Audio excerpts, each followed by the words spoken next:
Hey guys, welcome to our part 2 of our hips. So today we're going to be talking about working into hip mobility, getting your hips moving, some stability where you can anchor down and stabilize your hips as your upper body's moving, and activation. So activating those hips in the correct way. So yes, we use our hips every day, but they're not always tracking in the correct way that they should be. So last time we talked about foam rolling them and stretching them. So working out the fascia that surrounds the whole area and connects it, and then stretching the hip flexors themselves out. So as we get started, I want you to go ahead and sit on the ground. This is one of my favorite ones. So you're going to go in kind of a 90-90 mermaid position, and we're going to start by just reaching and then reaching backwards. So you reach across and you come back. As you do this, now I want you to start picking up that foot, stretching it out, and come back up. Stretch it to the side. Stretch and stretch. All right, so you'll do that on both sides.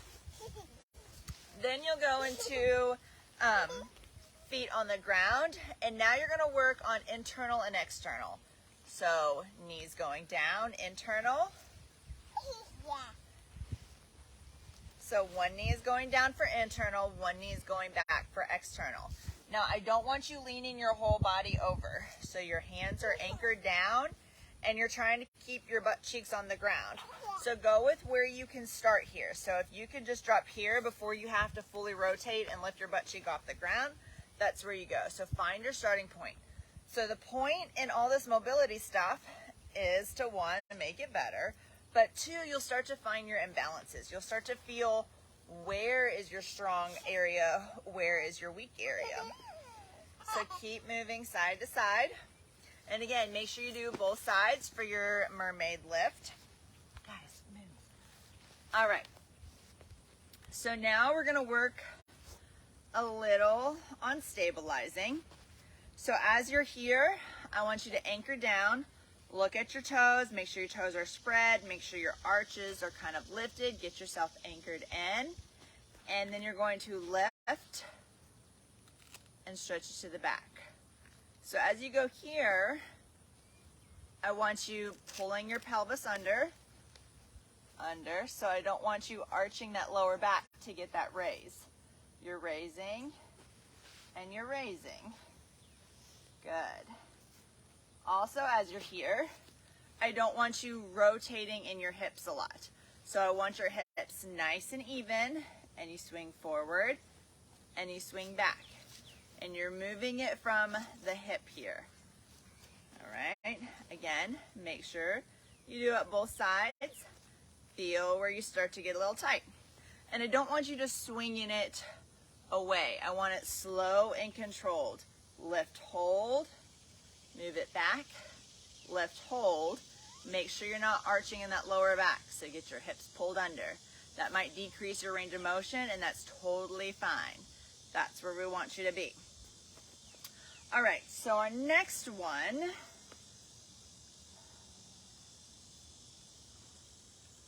we're going to need a loop for later. I'm going to go ahead and do single leg deadlift. So as you do this, again, we're going single leg, so working on stability again. Everything's going to go together. So as legs stretches back, upper body tilts forward and come back up. Everything will go together. As your foot's in the back, I want you reaching for that back wall with that foot. So reach it back like you're trying to press into the wall. Come back up. Reach it back. Come back up. I don't want it all separated where your chest goes down and then you kick your foot back. All right, so now we're going to do a little activation here. If you have a loop, great. Put it on right above your knees. If you don't, just do the same thing without it. So you're going to squat down. As you're here, don't let this happen. Get your hips under. Don't let that lower back arch. All we're going to do is walk side step, side step, So we're stretching it out right here. So you'll go side to side. Next, again, you anchor down, get your hips underneath you, just like you would on a horse. And now all we're doing is stepping that foot back and together. Back and together. As you do this, pause, see where your foot is. Is your foot turning to the side? You want it nice and straight. So now you want your hips to be nice and straight. Stretching this hip and activating it, but in the correct manner. So we don't want compensations to happen where your toe starts pointing out, hips start twisting, because if you're on a horse and everything's moving, you don't want your hips twisting when you don't want them to. So horse riding is all about control. You need to control your body. We don't need to have huge range of motions because, again, we're on a horse. We can only move so much.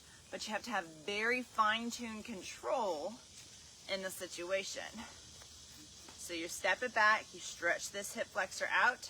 Come back in. Stretch it out. Come back in. You can keep your body upright.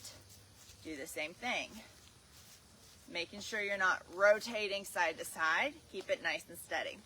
So those are some good exercises, quick little exercises that you can do anytime at the end of the day, watching TV, that you can start to add mobility, stability, where you're starting to add some balance in, and activation in the correct manner. So work those into your program, and I will see you guys later. Bye.